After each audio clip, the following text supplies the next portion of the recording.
কি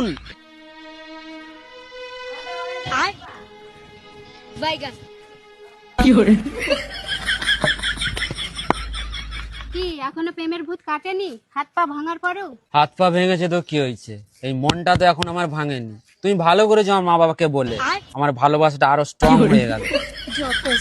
আরে কথা শুনো না, না কথা শুনো, আরে কথাটা তো শুনবে। ছাড়তে বলেছি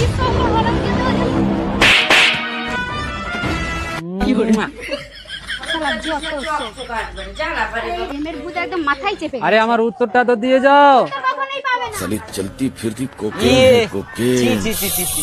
তাহলে জুতার মার খেয়েছো, এরপরে ছেড়ে দিয়েছো? আরে না রে নাতি, আগে পুরা কথাটা শুন না বোকা। দাঁড়াও, আমার উত্তর কবে দিবে? জীবনে পাবেনি, পথ ছাড়ো। উত্তর কবে দিবে? পথ ছাড়তে বলছি, উত্তর জীবনে পাবেনি। আজকে যদি তুমি উত্তর না দাও, আমি রাস্তায় তোমাকে যেতে দেবনি, তুমি আমার উপর দিয়ে চলে যাও। চি চি চি চি। তা বলে দাদু মুখে মুতি দিয়ে চলে গেল, এরপরে নিশ্চয়ই ছেড়ে দিয়েছো?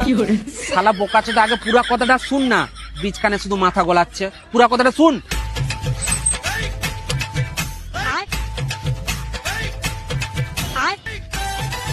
আমার উত্তরটা কবে দিবে? উত্তরটা দিতে পারবো নি। আবার পথ ঘাটছো কিসের জন্য? একটা কথা বারবার তোমাকে বলতে পারছি না আমি। উত্তর দিবেনি তো? না। দিবেনি তো? না। শালা তোমার সামনে বীজকে মরে। পাগল হয়ে গেছো নাকি? I love you. I love you তো এখন আর কাজ হবে না, এখন আমাকে বিয়ে করতে হবে। দেখ নাতি, দাদু বলো। প্রেম করতে গেলে নির্লজ্জ হতে হবে। লোকের কথা যদি আমি ভাবতাম, তাহলে আজকে আমি 3 ছেনার বাপ হতে পারতাম না। যে মেয়ে ছেলেটা আজকে তোকে গালাগাল বকা দিয়ে চলে গেল, ট্রাই করতে থাক, একদিন না একদিন ঠিক পড়বে। ঠিক আছে দাদু। ভালোবাসার ঝগড়া থেকে শুরু হয়। ঠিক আছে, হাল ছাড়বেন। ঠিক আছে।